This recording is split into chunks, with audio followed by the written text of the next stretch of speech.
comments.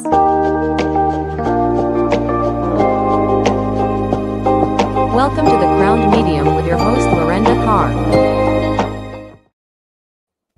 Hello, everybody. Hey. Oh my gosh, so Oh my gosh. exciting. This is one of those mornings. Good morning, good morning, good morning. My Facebook feed was deleted, so that seems like it's on brand this morning. Yeah. I'm going to see if I can fix that. I don't know if I can fix that or not. We'll find out. We might not be on Facebook. Oh my goodness. Okay.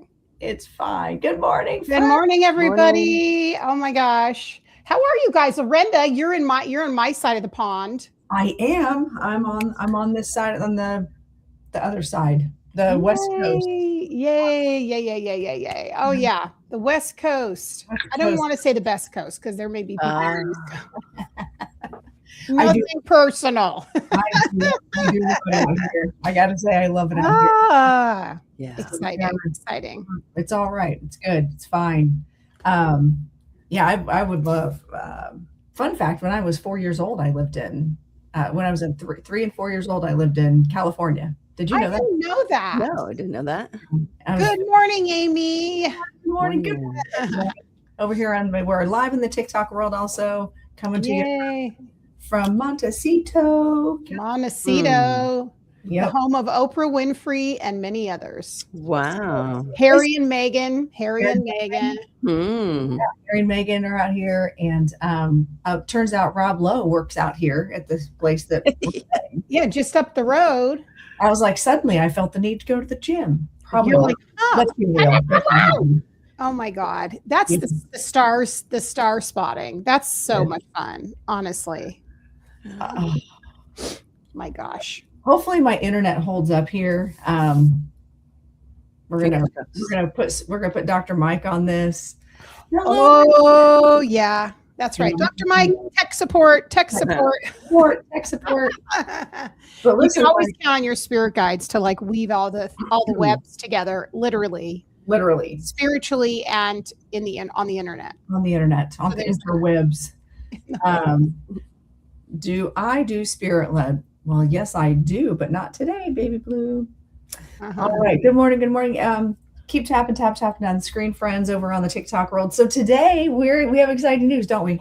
We have such exciting news. We are beyond excited. We are so excited. We are launching. First of all, welcome. My name is Lorenda Carr. This is the lovely Carey Kaas and the amazing Michelle Oyler, my partners in crime, for our new podcast. Oh my gosh. So excited. The Liminal Lounge. We're so excited. Hi, Mandy. Oh, Mandy's with Olive. So she's tuning in. Hi, Mandy. Give Olive a kiss for us. She and Olive are tuning in today. Exactly. I love that so much. So you guys, we're doing it. Remember, I know. We're like, we should do a podcast. And here we are. I can't. So excited. Let's be real. I'm really good about just sitting in front of camera and talking about things that I may or may not know about. Carey did all the work, actually. Yeah. No. We all did all the work. Anchor. She brings us to she brings us together, makes it cohesive, and I'm just like. The podcast officially releases and is available in less than 2 hours. 9 a.m. Pacific Standard Time. It is dropping on all of your favorite podcast stations. So you can find episode 1 there. It's a good one. There's some shenanigans on that episode. That's for sure. Every time. Every time. Exactly. Some really good stuff on that first episode. And you know what? I was going to say, the thing that I was listening back to the episode and listening to all the nuances, I was so excited, which I thought was a good point of talking about, is like what we're excited about doing, why we're excited about the podcast, and how it is a living, breathing, spirit-led experience, a container that I think so many people are going to get so much out of. And we're excited to like move that ball forward. But that would be a fun thing to talk about, is what you're excited about, what you've learned just since we started launching it, and any other reflections you've had. Because we let's see, we filmed that a little over a month ago now, the first episodes. We were organized. We were. Yeah. So organized. Yeah, because that was like what, the first week of December? Yeah, we are pre-planners. We are pre-planners. Well, then you throw in the fact that you had the holidays, and then we had medical situation on Michelle's end. Then I was sick, and then Carey was sick. I think Spirit knew you girls better get this done early, because you're having some issues. You hit that mid-December 15th, you're going to be down. Like literally, get those episodes in. Seriously, knock them out, and literally a day after. Yes. Yeah. Because like about a week later, I was, or like a few days later, I was a mess. You were really sick. Yeah, I missed work.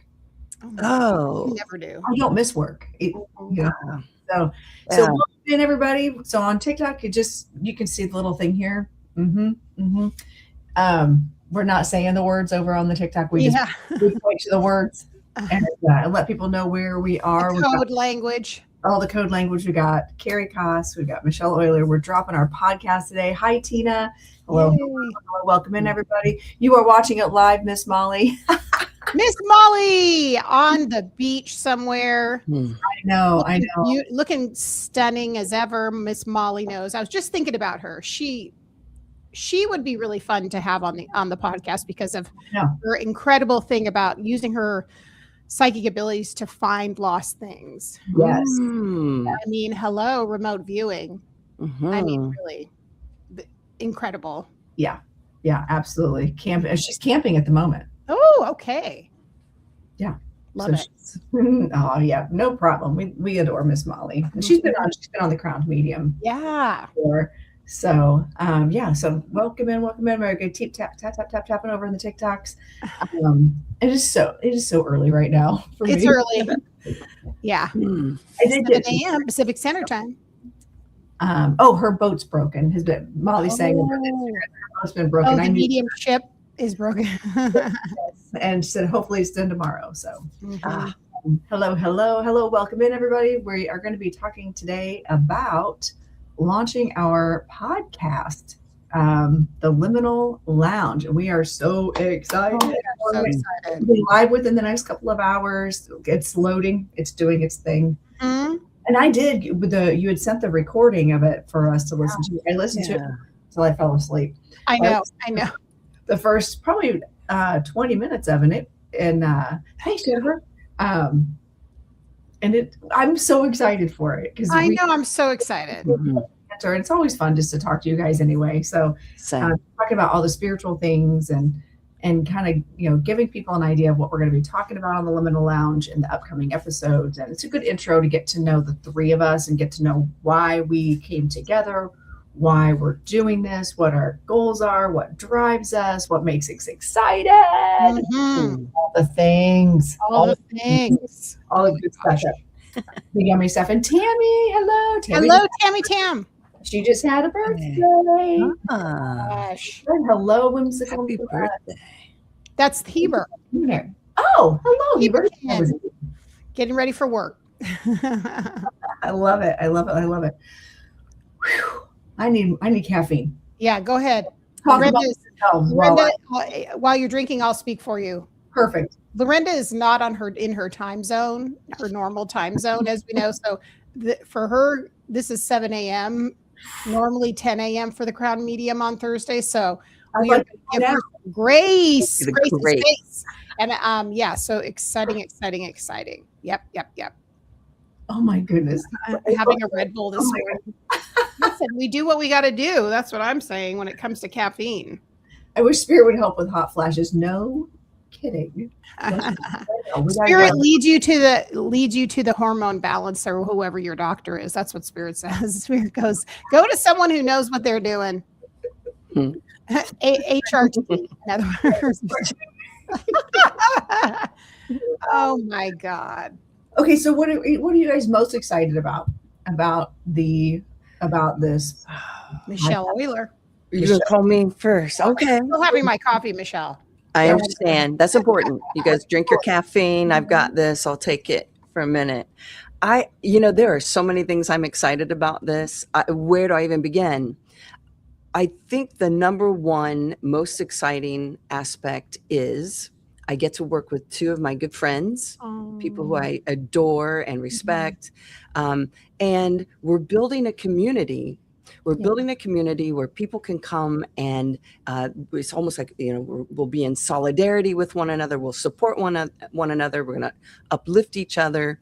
And it's this safe place where we can explore all what many refer to as woo-woo topics, but treat them with the respect they deserve.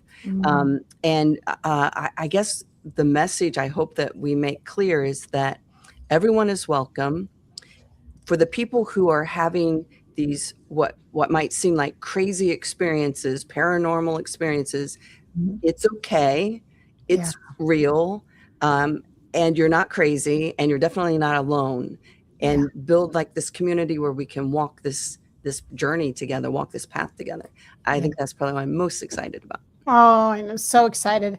It's like, what do we say? Landing the spiritual plane. So, you have a safe place to grow and get your questions answered and to heal and to connect the dots of like, oh, I had this psychic experience when I was young. I saw, people in my living room and no one else did. Yep. I mean, that's one of the things I think is really also great about this episode is that Lorenda and Michelle also specifically, and I'm talk about, and I do too, of course, but talk about their earlier experiences before they went into training and development. And I think anyone who's on their path can find themselves in those stories. Don't you guys think? Absolutely, I do. And that's what is so like, it's like balm to the soul because you feel like I am not alone. I have what I've been experiencing my whole life. Like Lorenda, I learned something new about her in the first episode, which you'll have to listen to when she said she could predict storms, when she was young and she had that foretelling. She had precognition about a lot of things and people just thought, disregarded. It wasn't regarded. And think about that also too, you guys, because you're literally, you have all these awakening abilities during your life and you have been disregarded and it's been seen as being not valid. That's like putting aside a whole part of your whole consciousness, yourself, which then what does that do to our emotions, our self-worth? So I think I love, that's why I think it's so great to hear your stories and, it validates having more of that on the airwaves where people can hear those stories and share in the journey. People can find themselves, even if they're driving in their car listening. Right. Because, mediumship, when you look at it, I mean, first of all, if you think what percentage of the population are mediums by trade? Probably not very many, right? Oh, we're so fringe. Right. It's very fringe. It's very fringe. That's a cool way to put it. Fringy. And then it can be so isolating because you're pretty much out there on your own doing the work. And that's what I love about this trio. Is that we're coming together and we're sharing ideas and we're exploring all these wonderful topics together. And I'm learning so much from both of you. And now we can offer that to everyone. Like everyone can tune in, be part of it. We want you to be part of it.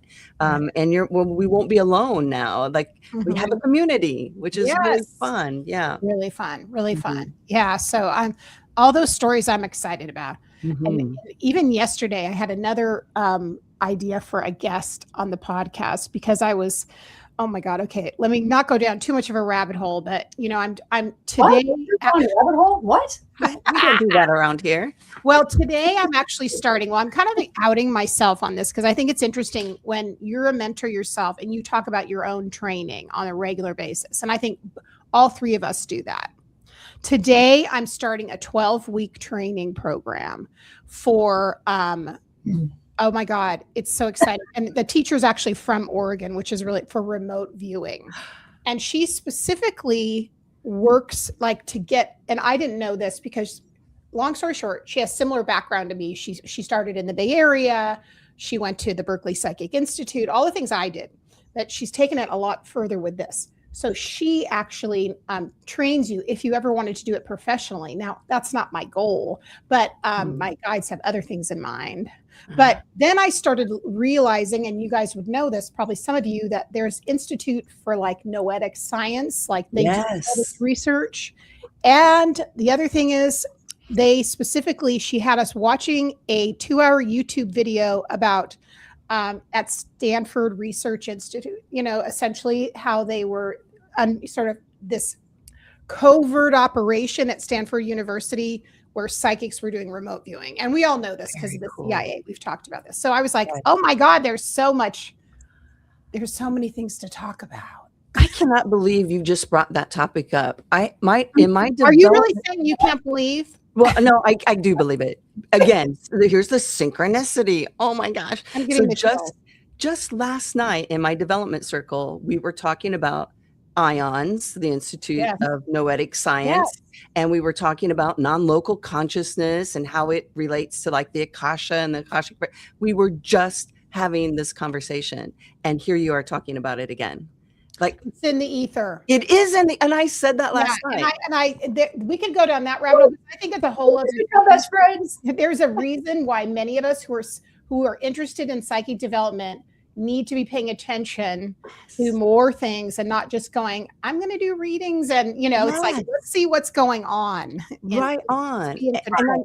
And the astronaut who started all of that back in 1973, it's been around. Yes. It's been around forever. And this is also crazy. I was already thinking about, I had run across non-local consciousness and noetic science in some book I was reading. And Laura came up to me unknowingly and she said, have you seen the new Dan Brown book, Secret of Secrets? And I said, no, I don't really read novels, you guys. Yeah. It's just not my thing. Dan Brown's kind of interesting though. And she's like, it's all about noetic science and non-local consciousness. And I was like, what? See what I'm saying? This is why I kind of feel like this is what happens. So all of us, we can agree when we open up into the ether and spirit is sort of sending all of us these signals. Hello. Yes. And then we're like, what is that? Oh, squirrel. Pulled here. And then all of us are doing it. So that's what I love about collective consciousness. That is like, and me going in and doing this training, I'm like, you want me to do what? My spirit guides, you want to do some remote viewing, but That's so cool. I can't wait to learn everything that you learned. I swear to God. And here's one thing that's interesting, and I'm going to tell you guys this because this is what I do. It's on their website too. When you train with them, the first class, you meet each other, see each other online. Then after that, you do not have your camera on. Think about it. Because you are doing inner work. Right. So you're looking at developing all those, you're having to look at coordinates, locations, right? All those details. And if you're in your physical, you're not going to be seeing the more the ether. I was like, I don't sign me up. What are we doing? Right? Yeah. I can feel my third eye is getting ready. Yes. The pineal gland is getting ready. It's like, yeah. So anyway, I had to share that this morning because it's on topic. Okay. Well, we're going to probably do a little bit more research and make that a whole podcast. It's going to be because there's a woman I want to interview. So there you go. Yeah, we'll have it. It's already happened. And then we'll get Dan Brown on there to talk about his book. Oh my! I'm sure he would join us. Oh, he would love us. He would do it. Of course. Are you kidding me? Right. Yeah. He'll be clamoring. He'll be like, yes. We're like kind of his demographic. I would think so. Yeah. Women in their 50s and like, that's like, anyway, we could go on about that. Right. Making buying choices, marketing, blah, blah, blah, blah, blah. Anyway, there you go. It's welcome.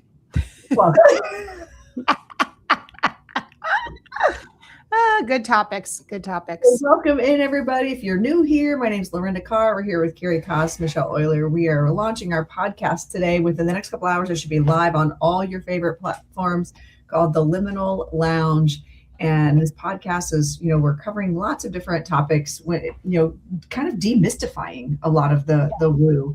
We are we're just sharing our own experiences. We all three come from very, very different backgrounds, but yet with underlying similarities. We have our ethics. I will say one thing that binds us hardcore is our ethics and understanding like how we do things the right way, and creating a community. I think that's we've said that, just creating a safe community, because, if we're being honest, like all three of us have been part of very toxic spiritual communities before. You don't know until you're in it. And then you're like, wait, why do I feel like I need to go to therapy all of a sudden? And feeling like maybe you're the one that's been ousted, or there's something wrong with you. And so then what I love about us and what we're doing is the three of us have no interest in doing toxic. And we want to create a safe space for everybody. And we're hoping that with the Liminal Lounge, we're at least giving people an opportunity to educate themselves. I'm just wondering if he could be any louder right now. What are you doing? So if you hear a whole lot of crackling in the background. And a door open and close. Right.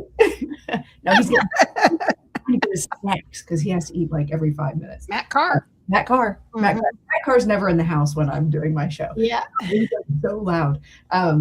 So anyway, creating a safe space for everybody, no matter where you join, even if you're joining us virtually, if you don't have the time to see us live, or, this will be able to, I really feel like our podcast is going to give people an opportunity to listen at their own convenience, and hopefully just feel like they're not crazy, feel like they're not, I feel like I get a lot more people drawn to me that are a lot more grounded in their spirituality, or they're coming into an awakening, or they're coming into this and they're like, what do I do with all this? So they're not woo people. They're not like, ooh, I just feel like there's a ghost following me. They're like, I don't get it. Like, this isn't, they're logical people. They're normal people. They're moms, they're dads. They're just want to get answers in their life. And I feel like the three of us together, between all of our backgrounds and each of our studies and the things that we've done, really bring a good, unique perspective, and hopefully offer people looking for a safe space, looking for a place where they can feel like part of a community, where they have real conversations. Right. We can't say that enough. We cannot say that enough. It's really interesting because I think about, I think we sort of touched on this in the first episode, but how much I'll say the word hubris, but how much, especially with mediumship, I find in the mediumship community, can be so much ego. And I think the idea is like, well, I can do this and I'm special. And I'm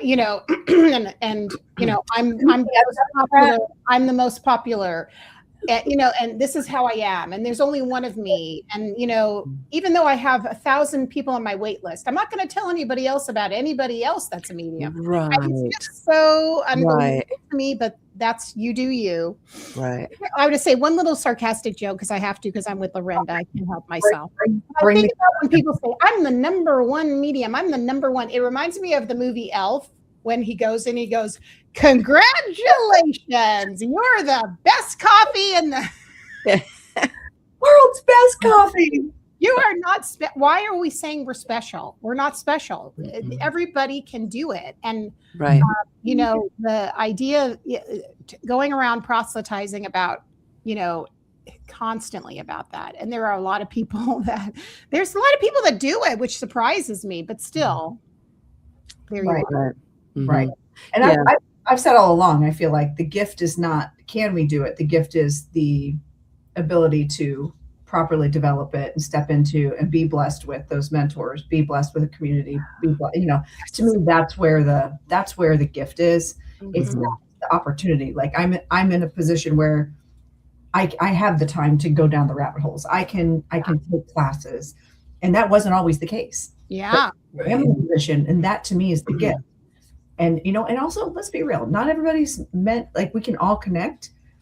It's just not everybody's trying to be a medium for everybody. Gosh, Right. most Yeah. people are not. But Right. I love being an advocate for people to go, you don't have to study mediumship to have a relationship Right. with spirit to be able to live your best life. How do you get the most out of your time here? Mm. You've got a whole team, you know. Right. How do you do that? But also, how do you do that if you've got a background of fear? If your background is, you know, well, you talking to demons, exercise, Oh yeah. you know. Mm.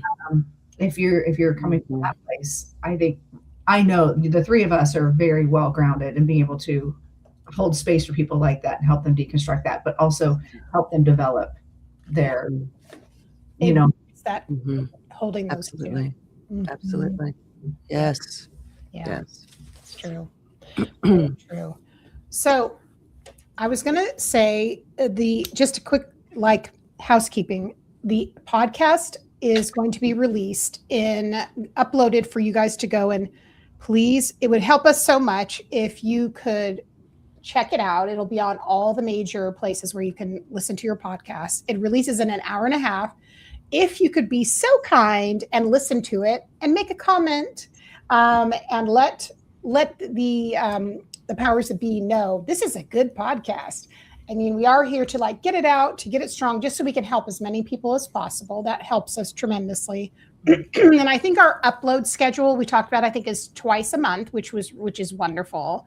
I think it's very digestible, so you can listen to it.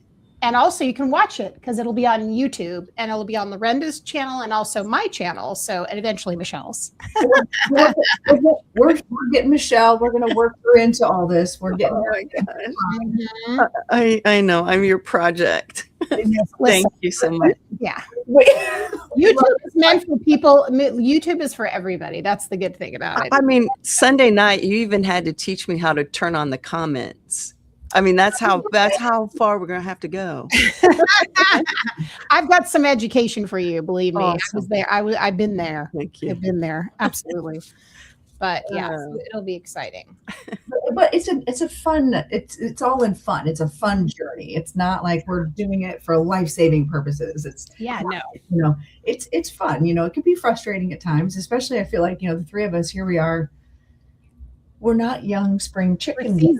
We're seasoned like a good bottle of wine. Which, you know, that's a really good point, that we're seasoned, but also that a lot of women go into this. I would say more than men, although there are some really great male mediums as well. But women seem a little more interested, but they usually have to wait until their kids are raised and they have the time, right? Like Lorenda was speaking of that. Yeah, so there are a lot of people who come to mediumship and spirituality when they are in their 40s and 50s. And that's the first time they start trying to develop, which is really cool. Also, I have to say this too. When I was listening to the first episode of our podcast and we were telling our stories, Carey and I both told a similar story about how we opened up as little kids or when we were young, and then we shut it down, and it was when we were older that we came back to it. I think that's also a similar story for a lot of people. You know, you're kind of naturally open as when you're little because there are no blocks. Right. Then you're told in our Western culture it's not possible, you're making it up, you don't talk about that, and so you shut it down, which isn't really Carey's story. You were well supported, but many of us, so we shut it down. Or you start raising your family or whatever it is. And then we kind of come back to it later in life. And I also have to say this. In the first episode, I said that I shut it down when I was like 12. And then it was in my late 20s that I went to the party. And I'm not saying anymore. And Carey, are you psychic? Because you said, now what age were you again when that happened? I remember that. I listened to that. Yeah. I was 32. Because when Laura and I listened to it, I was like, is that right? And so we started like thinking back, you know, how old would you have been? And I was 32. So for 20 years, I shut it down. Wow. 20 years. Yeah. Isn't that crazy? It's like a coping mechanism. Yeah. Isn't it? It is literally like a coping mechanism. And I'm sure all of us can say how many students we've had that have had that exact story, you know, where they felt it when they were young. And this happens to so many. and then they had touches of it, but then they had to move into their logical self to navigate the world, because the world did not support that as a developed skill, you know. And that's what's great now about that. There are places you can channel this at any age now and integrate it depending on your time and your availability into your life, so you don't have to wait 20 years. Right. You know what I mean? And that's what's great. And we all have those.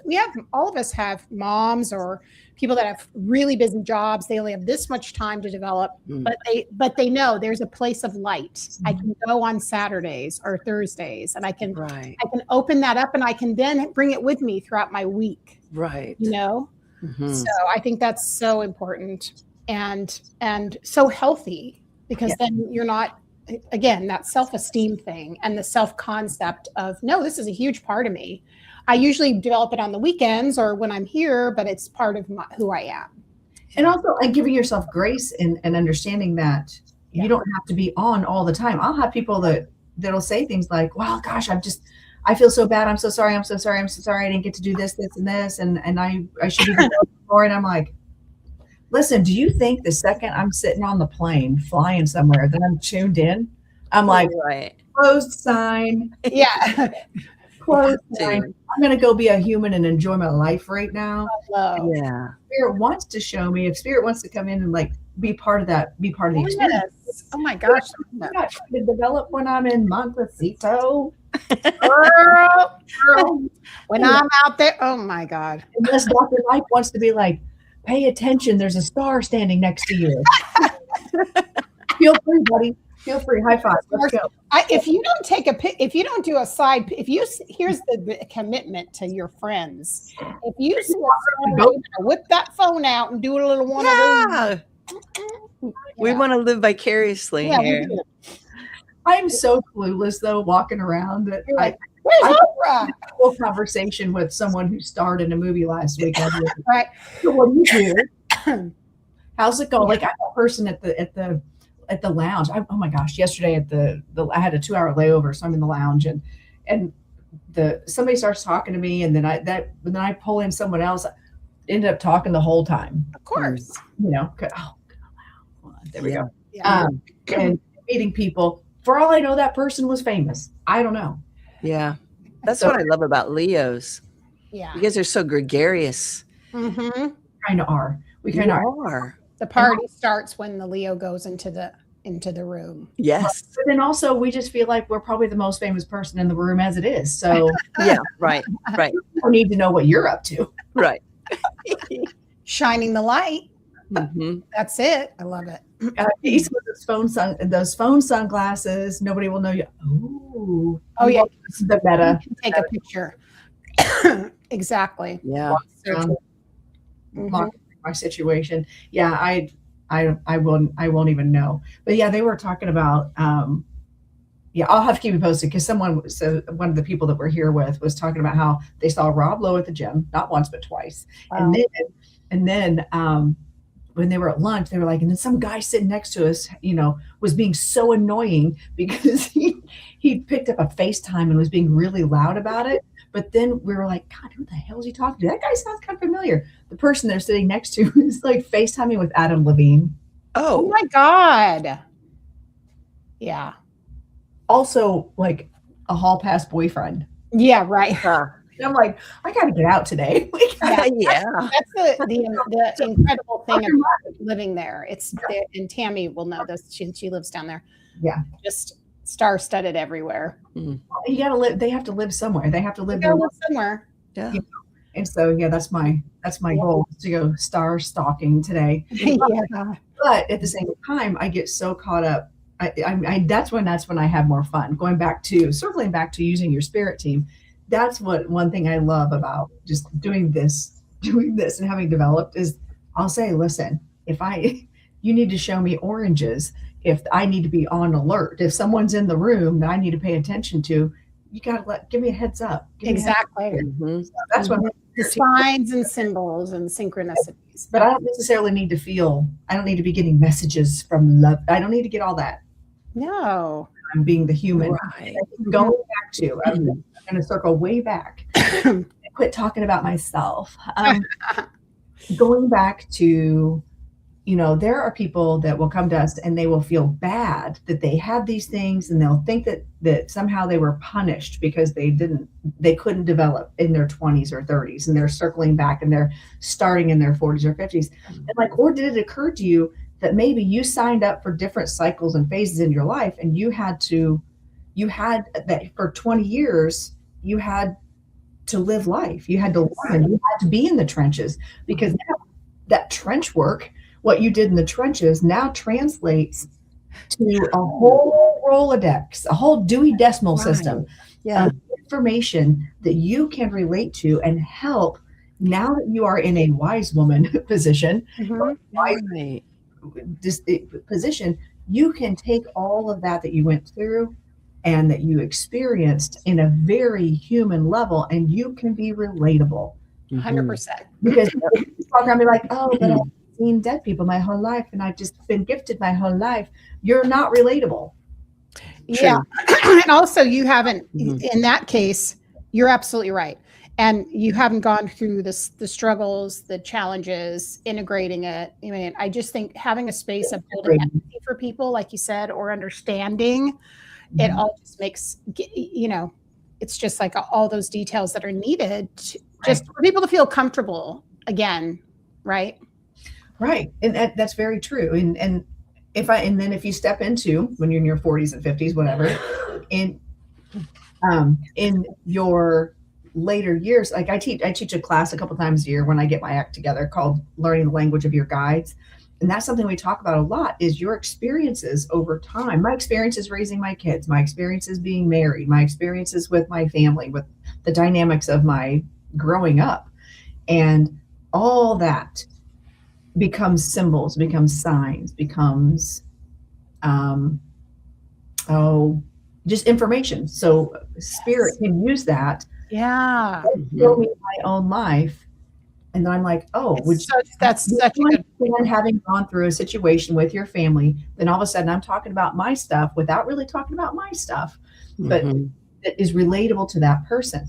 And if you haven't experienced life in the trenches kind of way, it's going to be, you'd have to, it's not that it'll be harder to do readings, but I think it helps us be more relatable. So don't after yourself.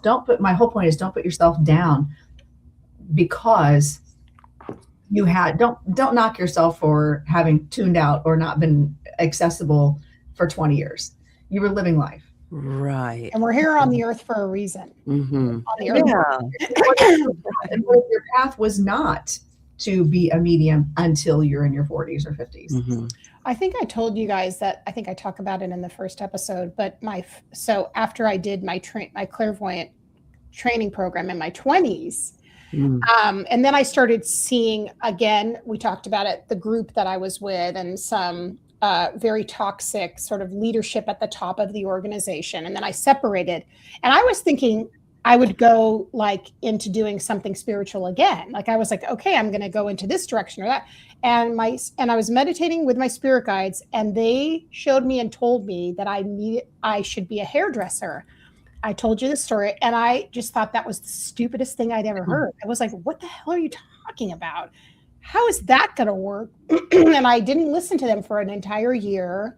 And it was still trying to figure it out. Didn't know what I was supposed to do. And again, something connected and relatable that I could do that was actually grounding me. And I went back to meditation, and I was like, okay, I give up. And they said, yes, you should become a hairdresser. And that's what I did. I was like, I get it. And that was when I was 28 years old. So that took me on this whole thing, like you're talking about. I went to school, formed my whole life, met my husband, children, all the things. Right. So true. Yeah. Grounding. So welcome in, everybody. I know I'm trying to monitor. No, it's a lot. Juggling. I'm only looking on YouTube now since I've been banned from TikTok. I'm not banned, but yeah, that whole thing. I can't believe I think it's funny now. I'm going to tell you something about this because I'll be out. My energy field in the last 3 weeks since I haven't been on TikTok, amazing. I feel so good. I honestly am sleeping like a baby. I'm having amazing meditations. I can go on and on about why I think I'm pulling away from TikTok was one of the best things that happened to me in the Very last interesting. Well, and right now is the anniversary of when the shutdown happened. Yep. Like literally, because I was every year we come this conference that I'm at now with my husband. We go every year, just in different locations, and we were out, and it was so weird that whatever how many hours it was that we couldn't be on. Oh yeah, it's literally the anniversary of that right now. Oh my gosh! Wow, I love that. And I'll say one quick thing before I was saying, well, people are like, "Are you going live?" Someone messaged me. I was like, "Yes, but I'm going to be going live. I am now a published teacher on Insight Timer, and Insight Timer, you got to bring your A energy game. You don't roll up in there with any kind of frenetic shit. I'll tell you that right now. You've got to publish meditations, and then you have to go, just the whole thing. I'm so excited. Vibrationally, I was like, I couldn't be happier. I feel like Spirit's like, let's move in this direction. Yeah. I'm so happy. So yeah, Leslie, it is Carey. Yeah. And she does have 2 accounts, but one of them, she doesn't have enough followers. It was just her backup account. She doesn't have enough followers to go live on that one yet. Actually, I do, but I'm not going to go live on that account. Not want to anymore. She's just like, you know what? Now that heading off YouTube, and for the most part, I'm not going to be going, except for, of course, if I'm with Lorenda and everything else. My guides are like putting the kibosh on that. Yeah, her account was not banned. It was hacked. It was hacked, which is what happened to my Gen X account, and they got rid of all my videos. But you know what made me happy? The other day, to completely sidebar here. Yeah. I loved my Gen X account. I called it my personal MTV. Yeah. Me learning how to do this. It was my way of learning how to edit videos and fix the lighting, and nobody cared. I didn't think anybody was watching anyway. I had a huge following on that one. I know you really did. And I didn't save my video. Like I had gotten rid of a bunch of videos for storage purposes. I'm like, oh, that's okay. They live on TikTok, not thinking that my account could be hacked. And not only did they hack it, but they got rid of all of my videos. They just deleted all my videos to make it some sales thing for bowls or something. I don't know. They were selling Tupperwares. With my 28,000 followers. Yeah. Oh my God. It was nuts. But the other day, just a few days ago, a memory popped up, and it was a montage that I did a year ago of all my favorite videos. Oh, did you grab it? I did. Good. I reposted it on my new account. I've got it saved, and my little sidebar. Now it makes sense why I haven't seen her. That explains.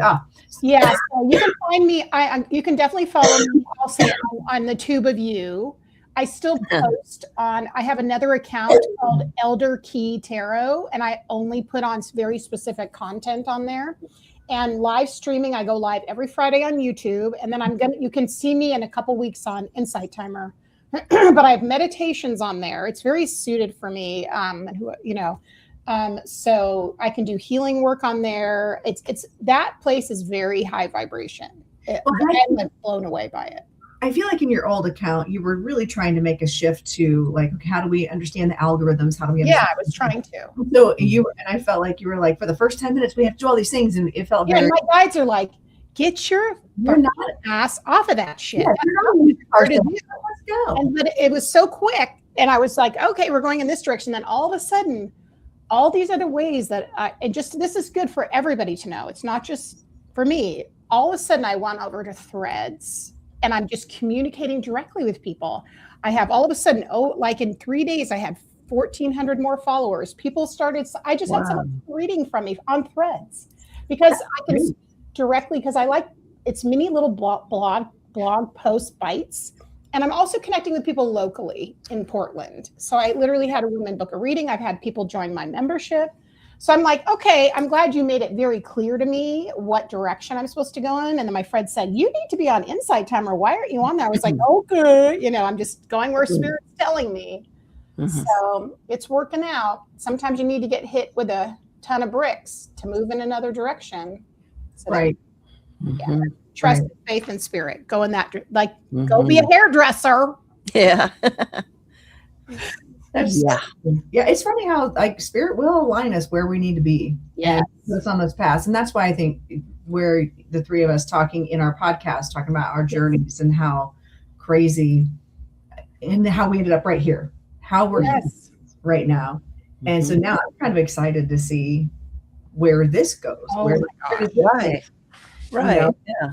And then just learning, I think again at our age, we were like learning, we're just as accepted, you know what, we're just going to live in the flow on this one. Heck yeah. We're just going to ride this train. Where are we going?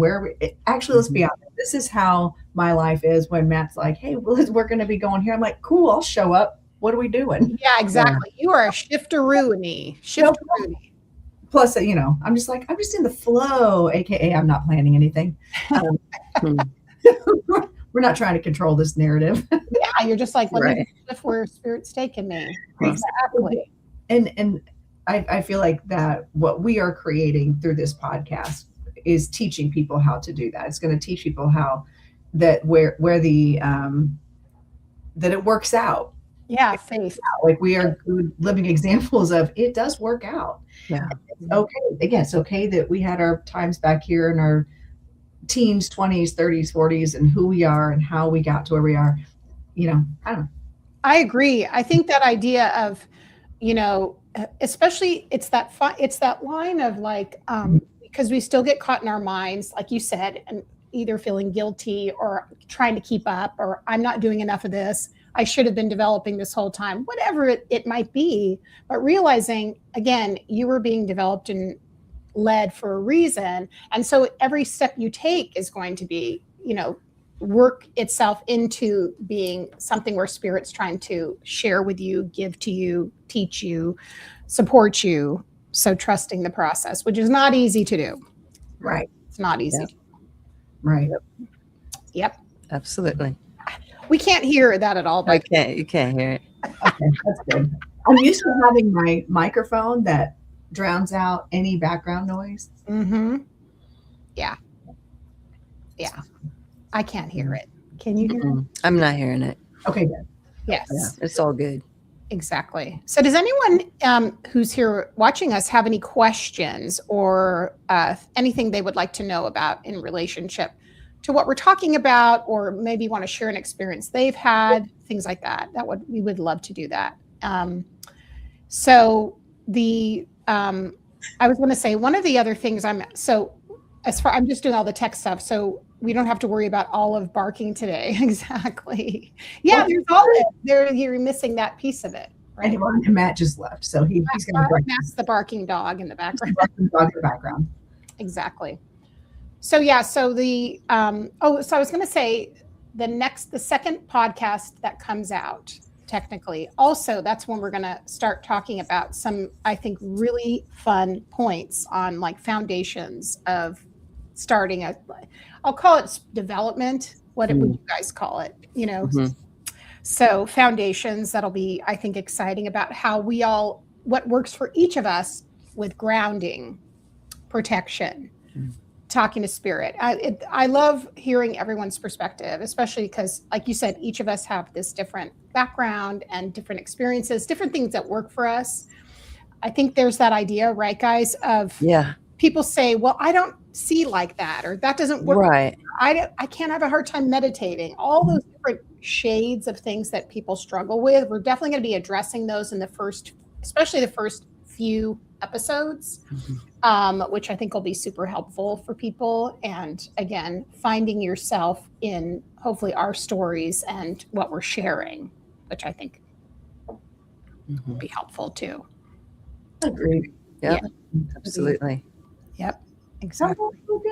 I'm trying to manage everyone here. Exactly. I don't know how you do that. ADD at its finest. Yeah, it's like coming in handy. And then I have, and then I have. Yeah, but it go multitasking, and then you're doing all that, and you still keep up on what we're talking about. Yeah. Like, how do you do this? Yeah, you're amazing. Great. And I'm just trying to find the comments. Questions in here about development. If you guys wanna hit those. How does one discover your Clairs? I'll let you talk about that, Michelle. Okay. Well, that's really that's a great question. Like, how do you discover them? So many people, I think, discover certain clairs just organically, like without sitting in a development circle. Like maybe you have a really great intuition, or you get a clairsentient feeling about something, or you can maybe you feel energy in the room that you know is maybe from the spirit world. If we were in a development circle together and we were going to start from day one, like how to start tapping into the different phantom senses, if you will, I would probably, I have many different exercises I would take us through. And it does seem that most people will resonate with one of the clairs more than the others, right? And so then I like to consider that the anchor clair for an individual. And that's kind of where when you first tap in and you connect with the spirit, okay, my anchor clair tends to be clairvoyance. I will see first.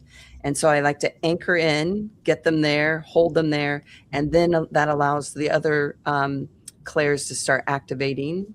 And hopefully, I mean, that's what I'm always hoping for.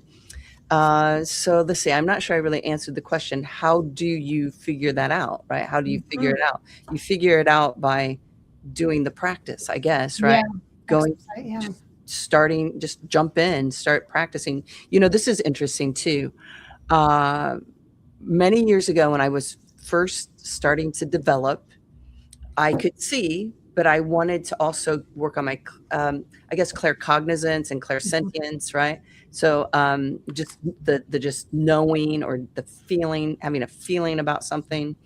And so I started playing this game where if I was driving somewhere, I would look at the car in front of me and I would say, okay, I'm going to tap into my clairsentience, claircognizance. Which direction is this car going to turn that's in front of me? Right? Okay, so I started playing that game, started getting really good at it. And of course, my clairvoyance would jump in there and I would actually see which street they were going to turn on, right? So I started playing that game. Then I'm always worried about animals running out in front of the car. So I started saying, okay, show me, give me a feeling where an animal crossed the road. And of course, I'm in Indiana, so we're out in the cornfields, and like there's tons of animals that run out in front of you. And then I would start seeing that. So I guess the reason I'm bringing this up, there are ways we can practice. There are all kinds of different ways to practice senses. I would just say, pick a way to start tapping in, whatever that means, and see how it progresses for you. Yeah, I like that. What about Lorenda? What would you like to share about that? With the clairs, Development. I like development class. Development, they say. I mean, there are so many different exercises I've learned from different teachers and from along the way, for learning how to develop the clairs. But yeah, I feel like you can even get to know your guides in different ways, and in just the daily activities, you know. And sorry, I'm like totally sidetracked here. I'm thinking about like 5,000 different things all of a sudden. I'm not really sure why. I'm like, what are we doing here? Yeah. Focus me here. Dr. Mike. I know, Dr. Mike, come on, let's bring it in. I think what Michelle's saying, I'm very much the same way. If you're going to developing the clair is just saying, okay, I want to work on seeing things today. I want to work on hearing things today. Help me with the external signs, and utilizing. Maybe that's why I was thinking about the spirit team, because I utilize my spirit team to help me get the awareness of that, I guess. Mm-hmm. And just recognizing that your clair, everyone has different abilities that will come in the time that they're supposed to. Yes. You know, because I would say things like, well, I don't really see ghosts. And then all of a sudden, She froze it. Wait, she froze. Yeah, she'll come. Okay. Oh, yeah, I'm on internet. Am I back now? You're back. You're back. You're here. So, but me understand which Claire in the moment, me thinking I don't have the ability to see something, and then they bring it in. Yeah. Yes.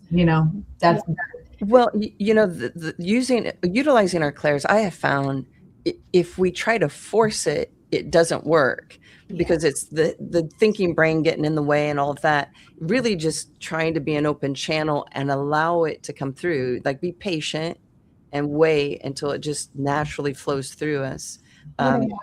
Yeah, that's a lot of it. Actually. I love the idea too. What everyone's saying is being able to observe yourself and be neutral. And almost like one of the things that I did like about the training I got, which I know you guys have had all these similar experiences, that we would imagine we were sitting, even if you couldn't see it, sort of like in a room where we were in observation of things around us.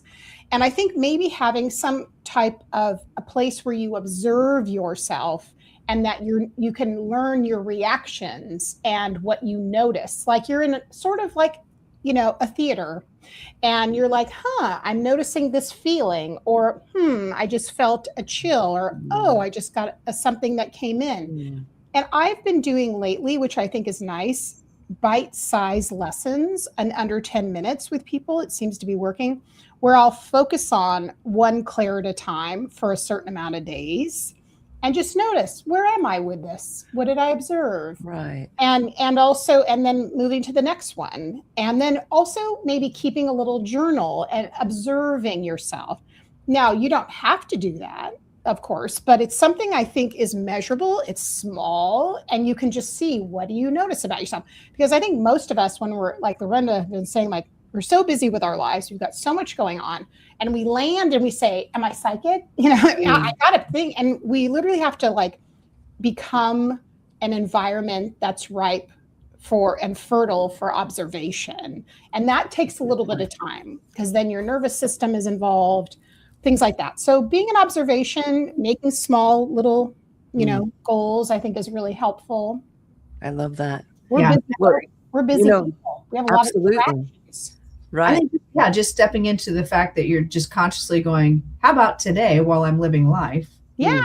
What am I working on today? What am I working on? 10 minutes. Life? Right. That's right. While I'm getting ready. Sometimes even while I'm getting ready, I'll be like, all right, so what are we doing today? What are we? Yes, you're so good about that. Yeah. What am I learning? What am I observing? Or what are you learning from me today? You've taught me a lot about that. That's been a great reminder with my guides. And so what I find is by doing that, I in turn end up working on my clairs. So I think that was my whole point of all this. I'm like, why can't I was trying to put words to working on the clairs. I'm like, but Dr. Mike kept saying, no, talk about your connection to your guides.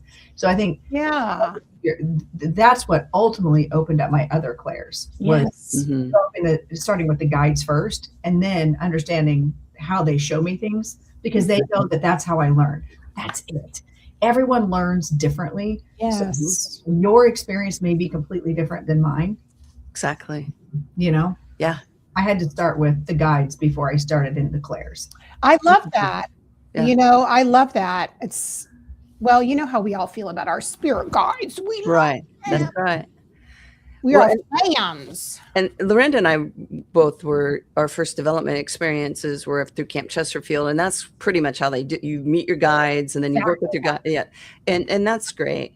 I love what both of you are saying about all of this. And, Carey, I love what you're saying about we have to be able to observe ourselves.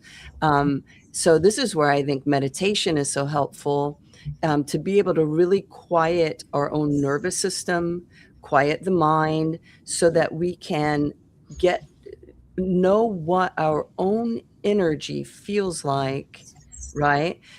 Because all of this is energy. Our clairs are energy receptors. I mean, that's really what they are, little antenna, if you will, that are receiving energy.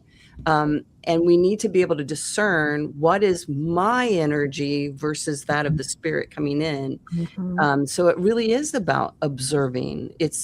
That's it right there. And allowing it, not forcing it. And know that so many things, just so we know, are vying for our attention. Right. And knowing that And we pressure ourselves to think, well, I'm not getting anything, I'm not feeling anything. And that's because so many things are vying for your time. So if you make an appointment with spirit, live your life, but maybe on Saturday mornings for a half an hour, you sit down with your cup of tea. I mean, my mom was so good about this. She was so faithful in her spiritual practice. She always would sit, have her tea. She did her readings and her teaching. She'd have meditation, self-reflection, and then she would contemplate her spirituality. And I think we must, if we want to do this, make time for that so we can have that connection to spirit, really. I mean, it comes down to that, being nourished in whatever way that works for you, right? So. Yeah, it's not, and it's not going to look the same for everybody. When I first started, I keep freezing. Dang it, in my back now. I didn't see that. We didn't catch that one. When I first started doing this work, I had a hard time even just meditating and spending time with myself, because then you have to overcome the guilt of we talked about this a little bit on Sunday.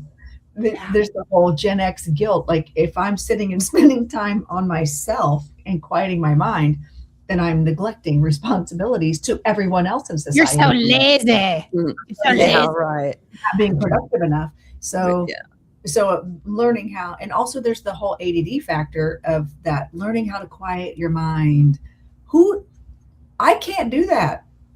But what I can do is close my eyes, at least eliminate one Clair in that moment, one sense in the moment, and then pay attention to how I'm breathing. I'm paying attention to my lungs. I'm paying attention to, so I have things to focus on without clearing my mind. Right. So I think that's pressuring yourself to clear your mind. Right. Because if I sit down and clear my mind, I'm like, oh, but I'm not doing the dishes, but I'm not doing this. And I should really call my mom.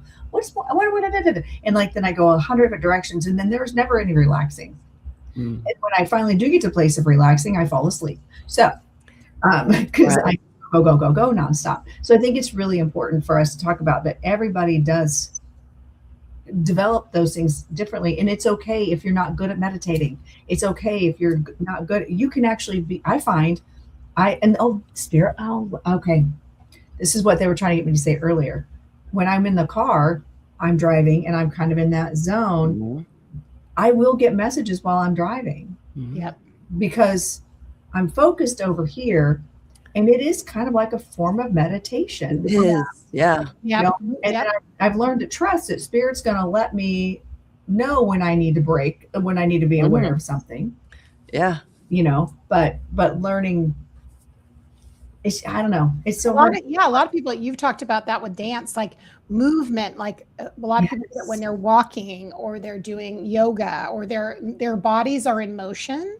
Yes. And they can connect with the energy. And especially if you're an ADD person or feel like you have to be constantly, Matt Carr. He has to work out literally every day. He has to run every day. He's so sick right now. Like, he's got the nastiest cough. He will not miss a workout. He will not miss a run, because that, to me, I always joke, like, that's how he solves all the world disconnecting. Right. And from at least one part of his life in that way. So that's his meditation. Yeah. You'll never never will you ever see Matt Carr sit down and be like, I'm gonna because that man can fall asleep in a heartbeat. Like, I'm gonna sit here and cut. Like, so acknowledging, if you're working on your clairs, acknowledging that our bodies are different, our brains are different, our nervous systems are different. And what's important is for you to acknowledge that it's okay for you to do things differently. Carey is like the queen of meditators. Michelle, you are so good at being able to do that and sit in it. If I say to you, I just meditated for 30 minutes, you guys are going to be like, are you okay? You're like, I'm flying to Indiana. That's it. Lorenda, something's You wrong. need me right now. What's happening? What's going on? I'm on a plane. I'm coming. Michelle, all of a sudden, Yes, that's right. What's wrong with you? And acknowledging, and that goes back to we were saying, how do we develop the clairs? How do we get acknowledging first and foremost that we all process differently. We all receive information differently, and spirit will meet us where we are. Yeah. And I think the three of us really talk about that a lot on the Liminal Lounge, going back to why we're all talking today. Yay. Yeah. Liminal Lounge. That's right. We're so excited. And I know what I love is once this is over, our podcast should be loaded and ready to go. Yeah, I'm excited. I was like, did we get a notification? What's going on? That's we still have a little while. We have a little while before it's loaded. Yeah, it's exciting. Cool. It's very exciting. So Carey, tell us like where everybody can find the Liminal. So basically, everybody in the chat, let us know, where do you guys listen to podcasts? So for me, it's on Apple. I listen to Apple because I have an Apple Music account. Some people do Spotify. Everybody has something different, right? Hi, Alicia. So you can do that, or you can also watch it on Lorenda's YouTube or my YouTube, because we have if you're more of a visual, you can also watch it. So you can listen to it and watch it. But make sure that you also, Amazon Music, absolutely. Castbox, absolutely. Perfect. So it'll be on all those. We are with a provider, the podcast host does all those good things. Audible, yay, Audible. Yes. So you'll be able to find out on all those platforms. And easy. And then just make sure, I think usually when you follow a podcast, then you get notifications, but if you need to, make sure you check when we get notifications. Yeah. Check. We want to interact with you. So be sure to leave comments. Let us know how we're doing on there. Let's share it with people. And yeah, we're just delighted. We couldn't be happier about it. We're so excited about it. Yeah, Mystic Moon said she likes the visual from the tube. I know a lot of people have that. I'm that way too. I like to be able to see who's who's on there, especially if we have a guest that you get excited about. But it's nice to have the options, right? Which is really, really good. And also, if that's the case, it makes me question, going back to our Claire's conversation, are you more of a visual person? How do you process information? Right? Because I love to be able to see, because I love to see the energy with people that they bring. Yeah. It always translated in the voice when I'm listening. So I love that. I love that. Back together. Somebody else said they listened to Pandora. We got a few Spotify's. And I'm the worst. I actually don't listen to too many podcasts, but when I do, I feel like it's a commercial all of a sudden. I am definitely a Spotify girl, mostly because that's where all my dance stuff is. So I try to keep it all in one place. So absolutely. All kinds of places, and listen to us in the car, listen to us. Yes, I'm so excited. I was going to see if I could put the link in the chat, but I don't know if I can get that. I don't want to get that fancy, but we're getting there. We're getting there. Yes. And then also the links will all be put on our socials. So you'll be able to find it if you're like, where are they or what's happening? It's like Amy said, it's great to have these to listen to while I'm at working. It makes my job a little more enjoyable. Yeah, absolutely. I'm kind of like one of those people too. If I'm working on something on the computer, I like to listen at the same time, probably a little ADD, but kind of occupies both parts of my brain. Yeah. Right. And it keeps, I think it makes things more fun. Yeah. Having to focus on stuff like that. Yeah. You're like learning, digesting something, processing, things. So I'm so excited for the launch of this. And I was actually talking about it last night at dinner with people that don't do any of this. And they're like, oh, so, how's it been going? You do that spiritual stuff thing, right? I know. Spiritual stuff things. Yeah. You still do that dancing stuff, right? Yeah. Yes. Yeah. I do the dancing stuff. I knew we were crossing a threshold when my financial planner last year brought up the fact of consciousness, of like telling me all the things they've observed and noticed about consciousness and the study of consciousness. I went, because at first, what I always usually say with people I don't know, who know or not, what do you do? Oh, I'm a coach. I work with people. I'm an intuitive coach. And then if they keep asking, then the door opens up. Right. That, and then one of my clients this year was a CFO of a company and has had his spiritual awakening 2 years ago. And I went, there is something afoot in the world. Oh, heck yeah. If we've got, these top pillars, and these were both men that probably never even thought about this stuff before that. Yeah. So, which is, I think, an exciting turn. Yeah, that's awesome. Well, yeah, I recently met someone who was like a big dog in like real estate development, and having conversations with him, he was like, I never really got this stuff. It's like, I know I was intuitive about a lot of things, but I think they're starting to realize there's something to this. Yes. Mm-hmm. And one of these days, Matt Carr is going to go, there might be something to this. It's the astrology. I'm telling you, it's the astrology. It is. You know what's funny? I got to tell you a story. Last night, he's tearing up the room. He's like, I can't find my wallet. And he had been out and had done some stuff out in the wild. And he's like, and I go, it's in your pants pocket from earlier. And he's like, no, I emptied my pockets. And he's tearing everything around. And I was like, just go look in your pants pocket. And he digs out his stuff and he pulls it up. He goes, whoa. Yeah. I go, people pay me big money for this. He's like, you just didn't realize. Also, looking at him, he's so analytical. He's a tax attorney. Mm-hmm. He's so analytical, and he doesn't understand any of what I do. However, he's starting to recognize, hopefully, because there are times he'll meet people and go, that person's slimy, this person, da da da da da. I'm like, well, why would you say that? It's like, I don't need to, like, I just know. I'm like, has it occurred to you that maybe there's more to this? Right. And I think that's what's that intuition, that knowing. He just thinks it's just common sense. I'm like, it isn't. Mm-hmm. What you're getting is not common sense. And I think we're going to see more and more and more of that. And that's what I've said that to him. He just, of course I get the blank stare. Mm-hmm. Well, it's because it's you. It's when you're so close to some, and that's with everybody. I would say all of us who have that person in our life. You got one too. Yeah. I got one too. Yeah.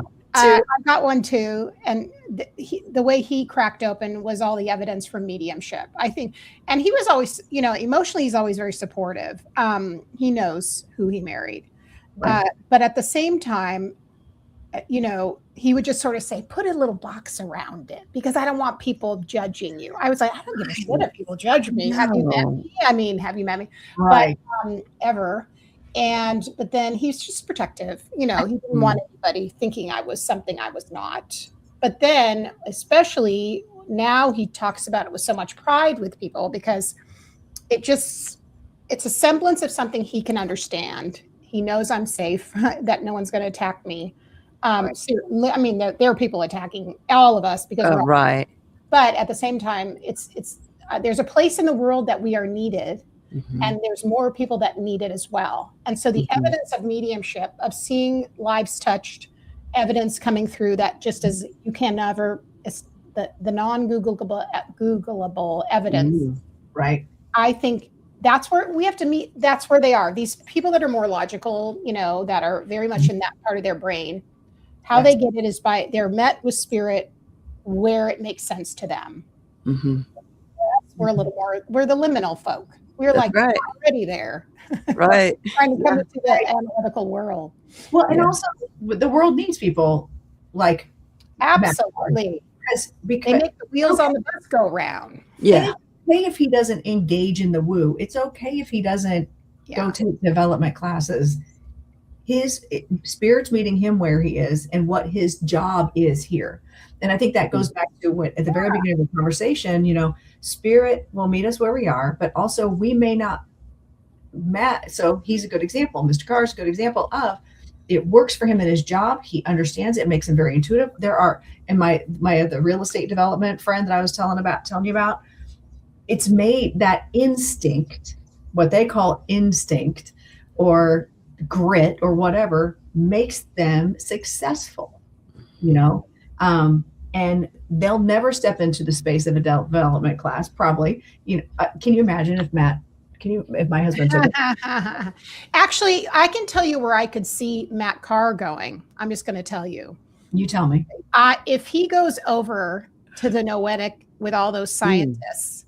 And he starts seeing data, and he starts observing some of their experiments over time, and all of the dedication they have to probably making the evidence and all the data. That's where he would be.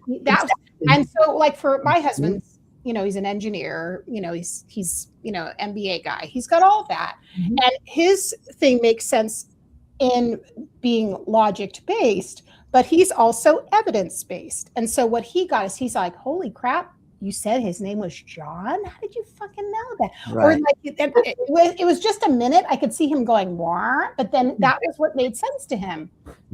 His being. Now he's like, that's all. Now he's like, grandma came in, awesome. But it had to turn just at that point, right? So you can have it. I'll send you the link for that video. Literally, seriously. Please. You get the CIA involved, then you're realizing this is right. As my good friend Daryl Shun, author and medium, said, there might be something to this. There might be something to this. He's someone that we will have on our podcast. Oh yeah, he's on our list. We're excited. On our list because he's phenomenal and fantastic. So there might be something to this. There might be something to this. And I honestly, with the Liminal Lounge, I feel like that is something, for those of you just joining, we're talking about our podcast that's going to be launching here like in the next 45 minutes. And how the three of us collectively look beyond the woo. We look beyond the, ooh, I'm just going to believe it because that.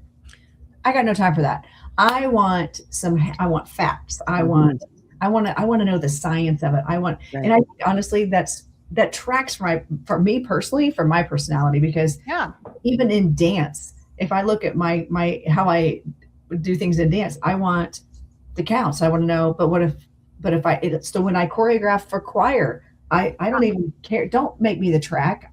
Give me the music. Give me the sheet music. I want to see all the layers so I can visually see the nuances, and I can choreograph to the unseen things, the things that people don't know are there, right? That are there. And I want to pull those little things out so the music can be represented fully. And the same with tap dance. A lot of times with tap dance, we become an instrument with it. And I love how that translates to that scientific side of spirituality, finding the non-Googleable things, or the things that are not always in your face. The things that, just like we don't always have a spirit just walk up and have a seat next to us and go, hey, so I'm here. Let's just talk about. That would be lovely. And I think the three of us love that stuff. Like we love how we can engage the scientific, the evidence part of it. And I think that also helps speak to a whole other set of people out there, like a Matt Carr, like your husband, like just that have to see the science in it. And what say you, Michelle Oyler? What say you? I'm into what you're talking about, like, because like it takes us back to the noetic science and how, noetic science is interdisciplinary. It's combining physics and quantum physics and psychology and mystical topics. Like, it looks at all of it. And it's just always amazing to me, for thousands of years, our ancient mystics and ancient master teachers, and they've known all of these things. They've known it. They've been talking about, yes, we can talk to people in the spirit world, and you can see and you can hear and all those things. And now it seems modern science is starting to really catch up. And like now we know through quantum physics that this idea of oneness, it's been proven through entanglement, right? And the idea that we can co-create with our mind, that's been proven through the double slit experiment. And that sort of, like, that stuff is fascinating to me personally. So fascinating. It is. I love it. Yes, it's like I know it's real. Like, the when we're little kids and everyone's saying it's just your imagination. Yeah. And it's like, no, this stuff's real. And now we have science that's saying this stuff's real, you know. Yeah. And which that's is how it should be. It should be blind faith as I think not always a helpful thing. I think that's, you need to be, you're human is part of the experience. So you're bringing everything up to speed when you're doing that. You're having to go through the layers, the process, the challenge of, I'm not sure if I can accept this. I don't know if I have a spirit guide? What's that process like? It's like, yeah, go through the skepticism, go through the process, have your own experience. Right. You'll come out on the other side being able to help yourself even deepen your own practice, but also help others who don't just naturally, intuitively feel things. Right. Lorenda said, a lot of people don't have, no two people have the same experience. Right. Right. So, yeah. Even in classes, like doing one exercise, how everybody can have a different. Absolutely. Right. Which is so rich and interesting. And what's so great about working in development with a group where you feel comfortable and can do that work together and have those, exercises. Very exciting. I know, it's all good stuff. Like I feel bad for people who don't do this stuff sometimes. I know. And I tell you what, every year this week when I am at this conference with my husband, I'm with all people just like him. Yeah. Oh. Talk about feeling like a fish out of water. So yes, he says, "Les muggles." Yes, the muggles. Yeah. The muggles, but it's being in this space with other people, like out in the wild. I call it being out in the wild, and just things that I would normally be like, well, spirit said blah blah blah. I have to completely right. I have to change myself, be mindful, and it's not that I'm afraid, really, of it, but it's people don't always get it. Like things that I use in everyday language. Yes. They're just like, what are you talking about? Exactly. Yeah. So yes, it's mind blowing to me how many people don't do what we do. It's a good reminder that we still are kind of in the minority, I think. Right. Yeah. I know it's hard. We are. So what I do find is if I just drop those little nuggets, those little pieces, if the right person's going to go, yes. What'd you just wait? What? Tell me more. Tell me more. Like, oh, it's funny you should say that. Be like, oh, is it? Yes. Right. It's funny. There might be something to this. Do you find it interesting too that, okay, so in my family, I'm the weirdo because I talk to dead people and all the things, right? Yeah. But as soon as someone has a life issue, who do they call first for the advice? Right. Yes. So, even though they pretend like they're not really open to all of it, it's, at some level they recognize, even if it's subconsciously, there is something to all of this. Yeah. They do recognize it. They just don't understand it. They don't understand it. And maybe there's people that just feel like they don't have the dialogue for it, or they don't even know what to ask. True. And seeing is believing. I am so grateful that when I was little, and the two of you talk about that too in the first episode, they have to yes. Yes, we all had experiences, just naturally had these experiences, which I would imagine a lot of people that are tuning in right now have had those, especially when we're little. We don't know not to. It hasn't been talked out of us. But I am so grateful that I did, that I saw it and I heard it and I experienced it, because I don't have to believe it. I already know it's possible, that it's real. I already know it, Yeah. Yes. That's such a good feeling too. We talked about that a little bit in one of the podcasts, how that transition from believing to knowing. Very powerful. Yes. And that's when all of a sudden you find yourself in a crowd of real estate developers and lawyers going, when Spirit walked up and said hi, Right. Yeah. Yeah. It. There's a woman in this room. Yeah. Right. In the corner. But then there are also the ones that at dinner at the table sitting right next to you, the ones that look at you like you're crazy, are still the ones going,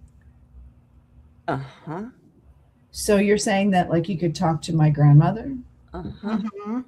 Like, right. Maybe. And all of a sudden grandma's like, yeah, let's do this. Exactly. You know, oh yeah, yes, you made a point. And then you got to be careful with your language out in public about this stuff, because sometimes they just want the dog and pony show. Right. Yeah. But hey, Very Nicole. true. But yeah, I think the more science, and I remember it was maybe 3 years ago, TikTok community went crazy because there was a scientific study that I can't remember the details, but they were like, the scientific community finally agreed, put it in writing and put it out as a study, put it out as evidence that, yeah, we believe that when you die, your soul goes, like there's something to that. And of course, like the Stanford people, the ION people are like, yeah, we knew this, but Right.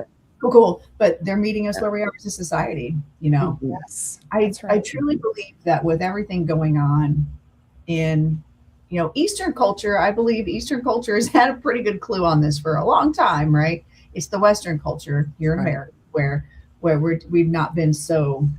Do you remember that when yoga as a practice became a thing, and how many people were like, yoga's of the devil? I'm like, it's stretching. Right. Did yoga, you were a hippy dippy weirdo. Right. There's still people saying that. Yes, I know. Yoga. I'm like, is it though? Is it? I mean, what the heck? But thinking about how closed-minded we are, and how, looking back when I was younger in the 80s and 90s, how we've evolved so far. I cannot wait to see, as science proves, as scientists, not that, you know, America's listening to scientists these days, but that'll shake out eventually. It will. It'll shake itself out. It'll be fine. And you know what it's going to do? It's going to make them look that much smarter and more amazing. So I feel like the scientists are sitting back around and going, FAFO. Okay. Cool. Yeah, exactly. Let me know when you're done being dumb, you know? Right.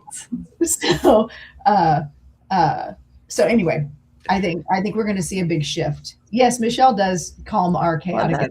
She's hilarious. She's all not saying the other two aren't calm. Yes, you are. It's okay to say that. It's okay to say it. Call it what it is. She knows us. So well, and I love being in this trio, because I tend to be. I love that you're acknowledging it as calm. I'm shy, and so then I get on here, and Carey and Lorenda are not shy, and they keep things going, and I get to just come along for the ride. I love it. You would never know you were an Aries. I know Do your whole astrology. I want to do your whole astrology chart. I would love. I want to know what's your rising sign, what your moon is. There's some major Virgo going on with me. I know you're a Virgo if I ever met one. Yes, I think that. Yes. Now my Aries will come through when it comes to getting a job done, getting excited about starting something. My Aries comes through too if I see someone being bullied. Bullies trigger me in the worst way. Like I'll stand up. I'll stand up for a person, and but otherwise I pretty much just go around loving everyone, and I just am not Aries, right? Like, and then what? I mean, again, I always say to people, I'm studying right now in an astrology study. I probably won't be doing charts anytime soon, but from next year. But in that compass of your Aries, you might be in a placement that's not as prevalent, you know, and so your others might be just depending on what degree it is and all that kind of thing, and the other planets. Oh, I would love for you to do my chart. The energies of astrology, I think, again, we're talking about energetics and the consciousness and how all those things weave in so specifically. Talk about as close to science as possible. That's what I find fascinating about astrology, numerology, is that with confidence, that if anyone's going to do any forecasting, the astrologers that I follow, I think are getting it right. Like the ones I follow, the ones who I think are worth their salt, you know, and making sense of our energies, both from a personal perspective and then with how the outer planets affect us, which is more slow moving, which affects all of us as humans. Right. It's phenomenal. Amazing.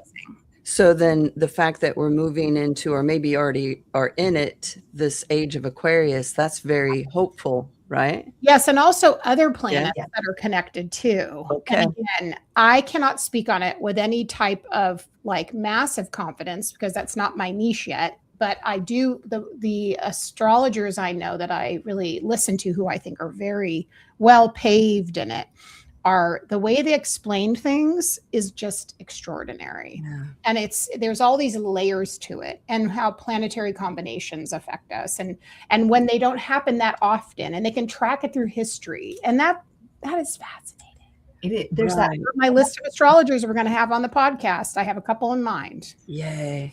That's awesome. Well, and this, I think astrology, I know astrology is going back to the spiritual anatomy class from Field, and then classes that Michelle teaches on natural law, understanding the law of attraction, the law of, like, it all ties in with astrology and where we are. Why are we here at this moment? Why is our sign exactly what it's supposed to be? Exactly. Were we drawn to it because of our goal, or did the powers that be on the other side go, guess what? Here we go. This is where you align best. And so I'm fascinated. Oh, it's fascinating. And what's really interesting is I actually, my really younger days, from like fourth and fifth grade, when we had a newspaper, my best friend was obsessed. She would read the newspaper every day before school. Fifth grade, like that was, she was always trying to be very informed. I'm like, hey, give me the astrology, give me the horoscopes. Yeah. But that, Interesting. I was obsessed with the horoscopes and understanding astrology. And so that was actually probably a launching point for me, an initial contact point for me, was 100%. that. Yeah. Yeah. So I've always loved astrology. Do I really, now at this age, doing mediumship and doing everything else that I do, I don't necessarily want to study astrology, but I always say, listen, I don't know anything about any other signs except Leo, because we are the center of the universe. Oh yeah. Well, of course.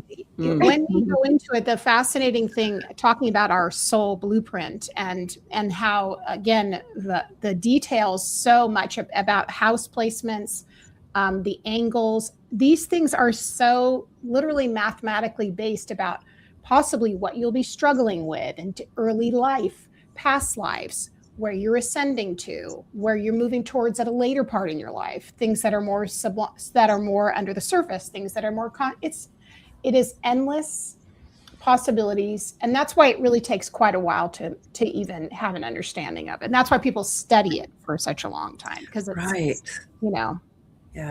it's beautiful. Well, and some of the greatest minds in, like, back in the day were, their whole life's work was like studying the astrology of the stars and understanding all of that, and how it's wild how it just has lived, because there might be something to it. And that's why they were with astronomers. And Fawn Bounds, says, yes, houses have numbers too. I know. I'm in that I'm living in that rabbit hole, and will be there for probably the rest of my life, because it's so fascinating. So I love it. Love it. Yep. Yeah. So make sure you guys are following us to and checking out our Liminal Lounge podcast that should be live within the next 30 minutes. So exciting. You can find that wherever you listen to your podcast. It should be on those spaces. Or you can always just watch it here on the tubes of views as well.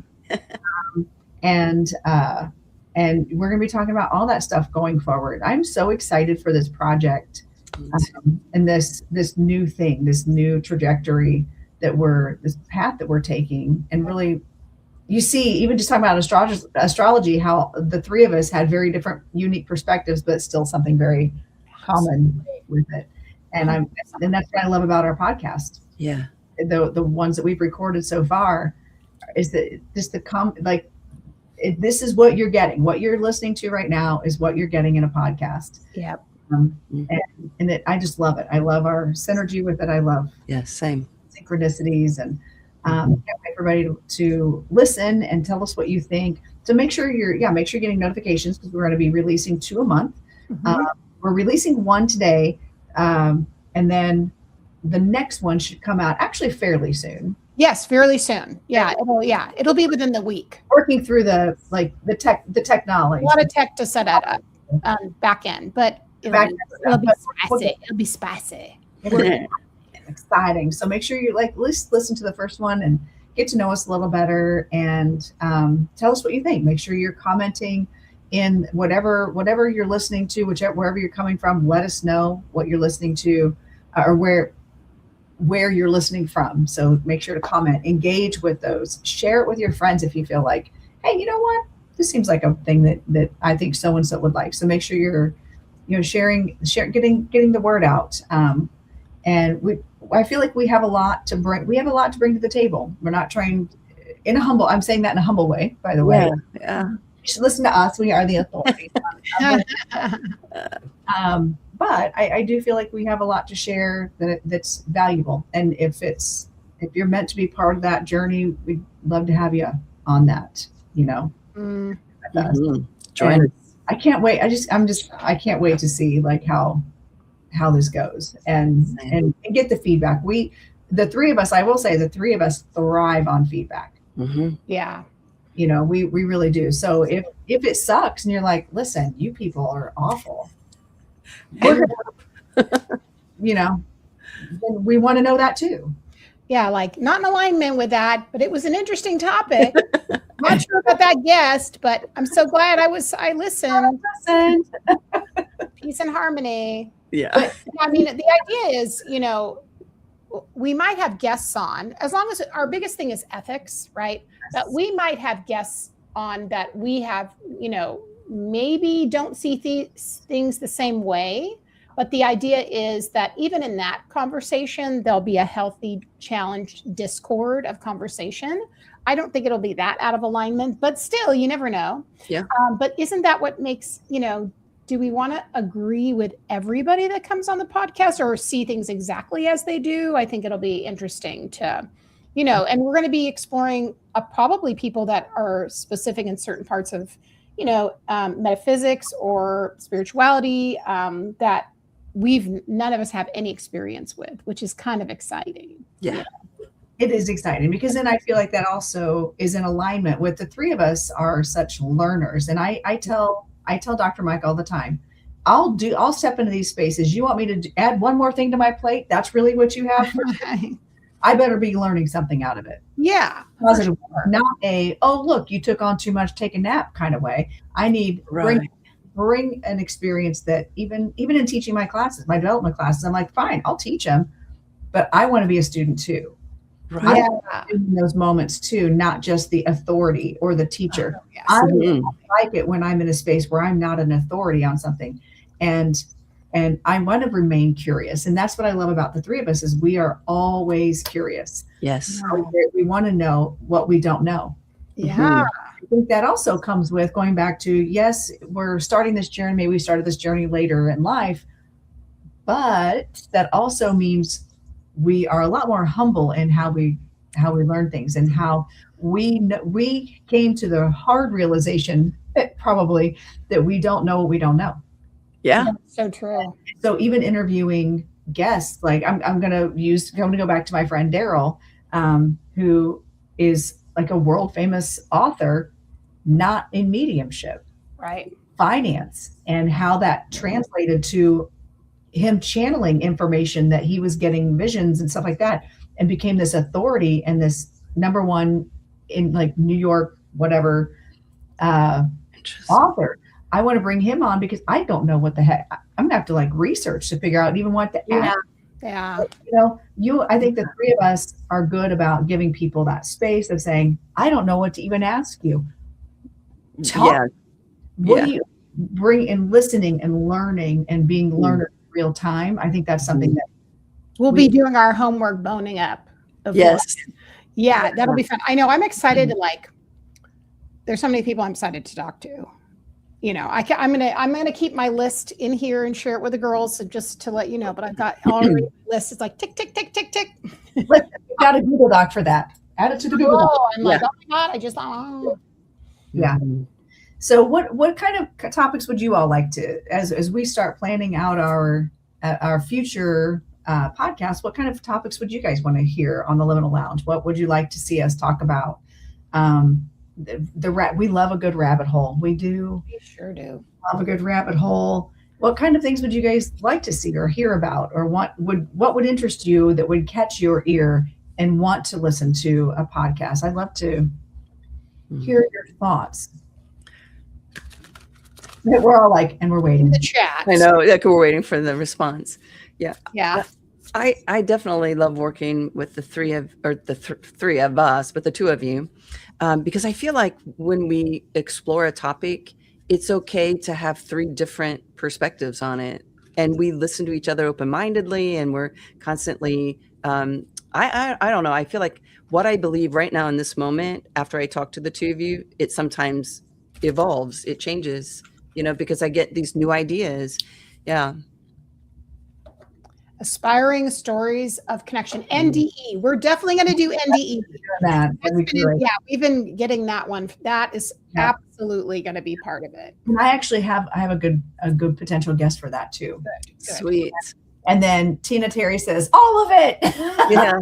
Right. All of it. So many topics. I'm interested in all these things. I'm interested in all the things. I'm really interested in, and I think I have someone in mind, but in having a hoodoo practitioner, a teacher come on and share their experience of how they connect with the ancestors and their practices, but also probably some indigenous, spiritual practices, which I think we can, be in honor of, recognize, but also that will help us in turn connect with our ancient practices.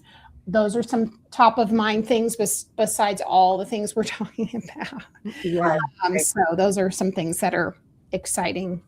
Mystic Moon Gypsy says, where the fear of psychics began. Ooh. That's that.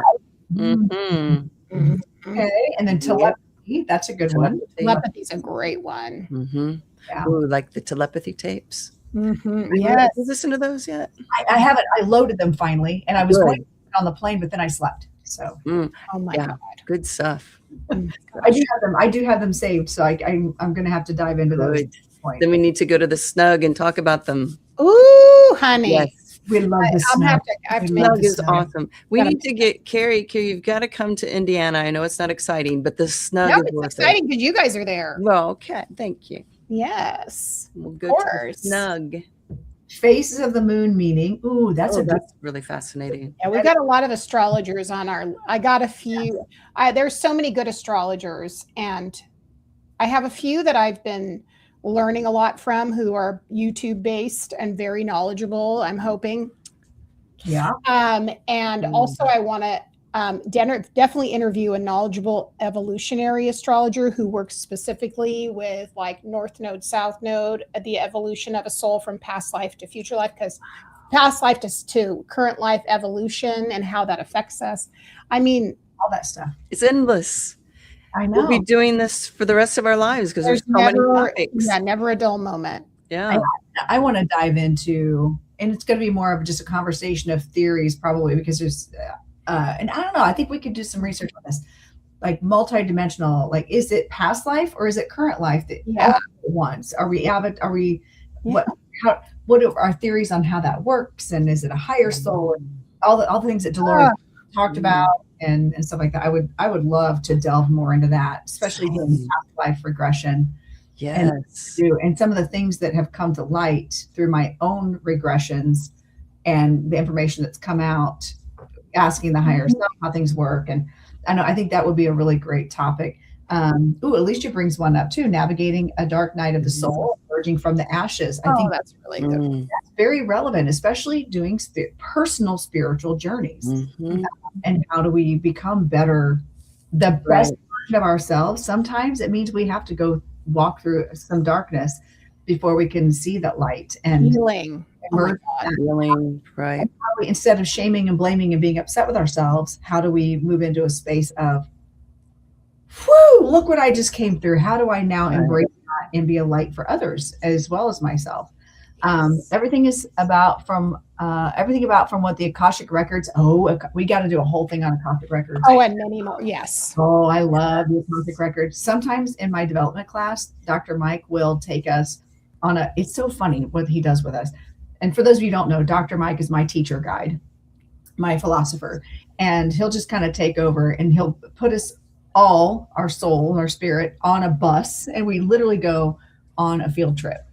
Nice. To the Akashic records. It's very reverent. It's very purposeful, and we have to come in and be open. Take your shoes off before you enter into the temple. We guardian brings us our stuff, and it's really wild. The magic field trip. It's like the magic school bus is what it feels like. And with our guide, we go with, and then we meet the people who in charge of our stuff. So I have my mentor for past life regression she's her YouTube and her TikTok handle on Instagram is Soul Science Hypnosis. She has, oh my God, so much information and things that she has, over, specifically the body of work she's done with like galactic information, as well as healing and multidimensional, like the body of work she has and the stories. Ooh, and she's lovely. You guys will love her. We'll have her on for sure. Yeah, she's my mentor. So, someone, Mystic Moon, suggested, what about like birthmarks? How those come into where they come. A woman, actually, maybe we could have her on because she talks about that. She's on the apps, and that's one of her things. And I would just be fascinated. Yeah. How did you come about that? Even looking at, I'm frozen again. Even looking at my own children, they've got some they were born with very distinct birthmarks. And I've gotten downloads in those moments when I'm in theta of kind of how they got theirs and how I have a very distinct birthmark. So do they. And I've gotten like downloads of how we all got them at the same time.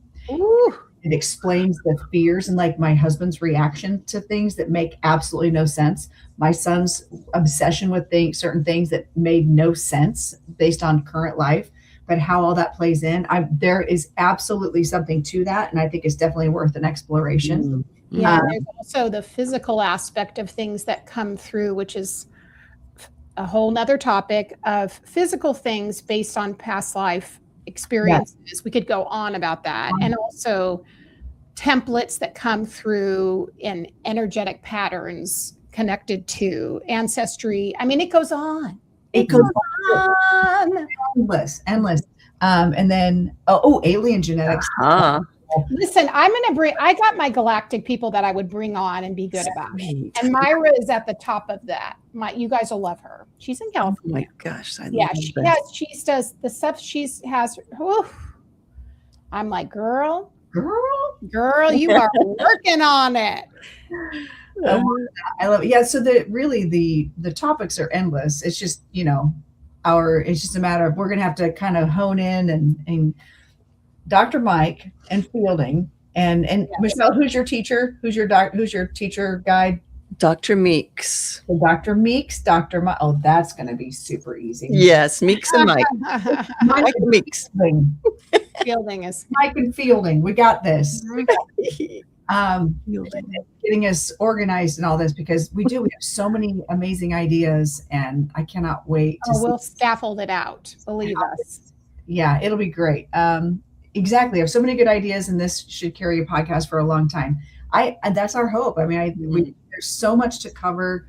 What time do you have to go to get ready for? Oh, the podcast is already recorded, Tina. It's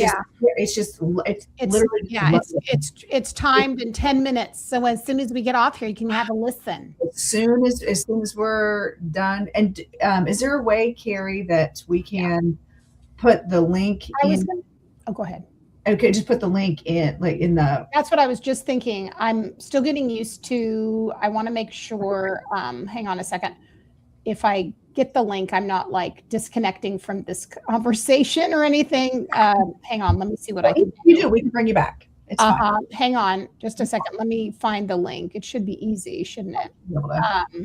You can pop back and forth. Still getting direct link to. I'm still getting used to this platform because I haven't worked on this one. It's new for me. You guys to watch it. Yeah, that's more. It may take me another couple minutes. It's a little bit too many little bit of steps, and but there you go. Well, we're going to put all those links. They'll be available on our pages. On all of our stuff. Now, obviously not necessarily in the Tickety Talks because the way they work, but I'm going to do a video on it because yeah, that's what I do. You can't put a link or talk about anything. Right. It's so weird. Interesting. Whatever. Well, there's a reason for that. Oh, I know. Don't get off the app. Stay on here. This is your life. Keep staying on here. Spend money. Spend money. Right. Don't talk about anything else because you'll leave. It's like a toxic relationship. That's really what it is. It's true. You gotta come back. If you don't keep coming back, you're gonna lose. Anyway, that's the story. So the Liminal Lounge, you'll be able to find the three. Yes, and just put our names in. We're public. We're on there. Yeah, I apologize. I should have had the link available to plop, but there's a little bit more. There's words in there that I'm kind of embedding. I don't want to do a whole bunch of code. I don't know what I'm doing. I mean, I kind of do, but not really. Right. Well, usually it's a direct link, and that's easier, but I don't see that there on the. And we can, we'll be able to put all the links in post, like after we. Absolutely, that's Mm-hmm. Indeed. Yeah, so this is I'm so excited. The Liminal Lounge. I am so happy. And really quick, just since we only have a few minutes left, for those who are just joining or maybe just seeing us for the first time, what would one of you like to talk about? Michelle, would you like to talk about what it means, what liminal means, and why do Liminal Lounge as the name? It kind of just fell in our laps. Well, actually, I remember we were having this conversation, and it was the amazing Carey Kaas who said, as if Spirit just dropped it in, she goes, I think Liminal Lounge would be a great name. And we were both like, yeah. So I think Carey should talk about. Well, that was the guides. I'm just the vessel. I really feel that. I really have to give credit to the guides and all of ours going, here, let's drop it in, see if they'll listen. Boom. Anyway. Yeah. So the word liminal, actually, a couple of years ago, one of an amazing, we'll have her on the podcast too. But she is someone that I love. And she does a lot of like earth-based, more spiritual practices and connects a lot with, elements, things like that. I mean, amazing. Her name is Amy Dempster. And so her work was known as being liminal. And I was like, what does that mean? And so it goes back to a lot of more, I would say, long-term occult or esoteric, shamanic, probably more indigenous traditions, the space of liminality. It's really the space in between the physical and the spiritual. And it also means transitions. So it is that liminal space that we are open to when we go into, like Lorenda says, we go into the lounge and we explore all these topics. And it is the space between, but it is of spirit, but yet not completely removed, and it's something that we're disconnected to. So I just love the idea of that. It made sense. And us being relaxed in a lounge also made a lot of sense. Mm-hmm. Right. Well, and I remember at the time too, I had just found a new restaurant in our town locally, and it was just like the 1933 Lounge is what it's called. And I'm like, I feel like because speakeasy, it's a speakeasy vibe. And what's funny is here at the hotel I'm staying at, their little bar is a speakeasy. What? I'm sitting there last night. I'm like, and then they have a specialty drink menu that's like a published book that they have like different volumes of, and entire stories built around each little cocktail that they concoct. Oh. I open it up. What's the very first thing I see? The Hotel California. Oh. I'm obsessed with the Eagles. I've been all over the country to see them. And also at my funeral, they have to play Hotel California. Otherwise, I'll haunt Okay, him. so that Anyway.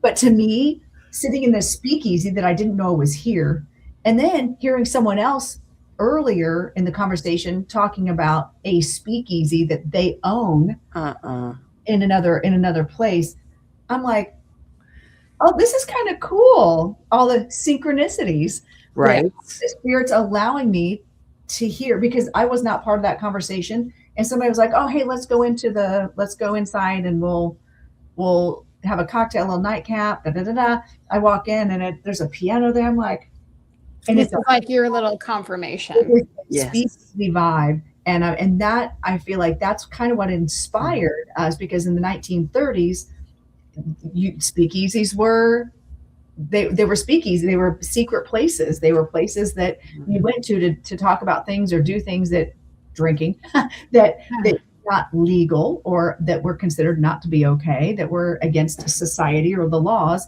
And I feel like it was just such a good fit to have that vibe for us. And so when you see our podcast, even our little graphic is super cute. Like, it looks like we're in like a speakeasy lounge. Mm-hmm. You know, we would bring the mystical, we bring the education. I'm pretty sure I might be holding a cocktail at some point. I think we've got the education and the fun, the spirits, not a cocktail, spirit. Before we move on, and I want to hear from Michelle, here's what's ironic about ancestor work, since we're talking about that. Did you know my great grandparents met at a hotel that my grandfather, who was a pastry chef, moved from Switzerland, worked at a hotel on the coast in California, and met my great grandmother from Ireland? Just saying. Nice. That's another little layer of what the heck? Secret password not required. What about, and Michelle, for you, what's your connection with that? What exactly do you about want? Liminal and the liminal. Yeah. Well, I really, when you mentioned that title, that's the first time I actually started exploring the word. Like, I mean, I didn't even, like, when you first said it, I was like, well, what is liminal? I asked you that question. What is liminal? You had to define it for us. And then it started occurring to me, wow. So like, and at that time, I think we were getting ready for our Samhain special, and we were getting ready to go through a transitional time. And then and then I even started thinking, thinking about the fact that when we go through transitional times, the mystics always told us that's when the veil would thin or whatever, right? And it kind of makes sense because, we're all expecting it to. So we're in that thinking. But liminal, yeah, it's like that's where we go to explore the topics we're talking about, right? It's in that space. So it just is so perfect. We're going to go to the liminal space in our fun lounge. Yes. So be safe and comfortable and have a good time exploring all the things, the unseen things. So exciting. And we might even have live music. Who knows? I don't know. Yeah, I would love that. That would be so much fun. We could do maybe, we'll definitely have to do a podcast when I come out there in a situation where. At the snug. Yeah. And then, because you're Irish, it's an Irish party. We all have Irish in us. And we've got a little bit of a connection there. And then we could have the Irish band that plays be the music. So listen, this is what's going to happen. Carey's coming to Indiana. Yeah. And then we're going to shoot a podcast from the snug. And then also I think we could do one at the 1933 Lounge as well. Oh yeah. And these little the haunted Athenaeum. Yes. Oh, our mics will be ready to go. I just did my branding shoot there. Well, yeah, because Michelle was there. That was weird. How crazy was that? That was crazy. I show up to a branding shoot downtown Indianapolis. I hadn't told anybody I was doing this at the Athenaeum, and Laura and Michelle were there. Oh my God. Getting some of our favorite coffee. Isn't that crazy? It was weird. And we're sitting we just decided to sit at the window. And Laura looks out and she goes, do you know anyone else who has a green Porsche? And I said, Lorenda? She goes, there's Lorenda. Oh my God. And you were coming in. That's wild. It was That's crazy. Like another layer of. I know. What? I know. Well, I'm sure I have to dash. I know you guys have things to do today. Yeah. I want to thank the two of you. Amazing. I'm so excited. Thank you. To get this jumping in. I'm reserving a seat in the Edward Casey corner. Yeah, we should talk about that. That's a whole other. That's also a podcast. Oh my God, Edgar Casey again. Edgar Casey, yeah, Edgar Casey. Because that's fascinating. Because we have so many topics. I'm so excited. So many. But now we have to get our guides to tell us which ones are first. Right. Yeah, order it. That's Help us get it organized. I've got a super organized assistant now, so maybe we'll put her on that. Mm-hmm. I got this. Yeah. Well, we'll decide, but then we'll decide. Start a spreadsheet. Well, a spreadsheet. Love it. Yeah, do the spreadsheet part also. Yeah. The spreadsheet. So, well, thank you all for joining in. I know the TikTok, you only got to see my face, my lovely whatever, and you get to listen in. Thank you all for hanging out. I really appreciate Michelle and Carey, you guys coming on and sharing the screen, sharing the time here with me, and I just love sharing in your energy, and definitely. So right now we should be live any second. Yeah. Let me look and see what it looks like. Let's see if it's yes. Live now. Exciting. It feels like I should have looked at the astrology for today and the time. We did. That's why we're here. That's why we're here. That's right. That's because right. It's 1:22:01. And then funny story, that actually came up last night. I said, yeah, we're launching our podcast tomorrow, like at 7 a.m., even though 7 a.m. my time are here, because that's normally when I do my regular show. And of course I'm getting and I said, but also it's numerology 1:22:01. And Matt's like, I don't understand what you're talking about. I was like, we've been married for 27 years. I've talked about numerology all the time, the synchronicity of numbers, and you're just now asking me? And I explained to him how the numbers work. And then somebody else said, now, okay, so if this is a year number 1, I was like, yes. And this is what we're looking for. In the speakeasy. This was in the speakeasy. This came up. Of course. While I'm drinking my Hotel California drink. Ooh, Yes, on the dark desert highway. I have to tell you a little something. Anyway. Yeah. It was, again, synchronicities and interesting convo, to say the least. So you guys make sure you tune into all the places that you listen to your podcast, and check out the Liminal Lounge. It is live right now. So make sure they just threw the confetti in my face on the page. Available on your RSS feed. I'm so excited, you guys. So make sure you check us out, the Liminal Lounge with Carey, Michelle, and myself. So thank you all. So we're gonna end this. I'm gonna play my outro. Bye everybody. Thank you for coming. Bye. Great questions. Ciao, ciao. Hang out with me here. 202. 202. That's right. All right. Let's do this. I don't know. It's one of these. All right. Thank you, everybody.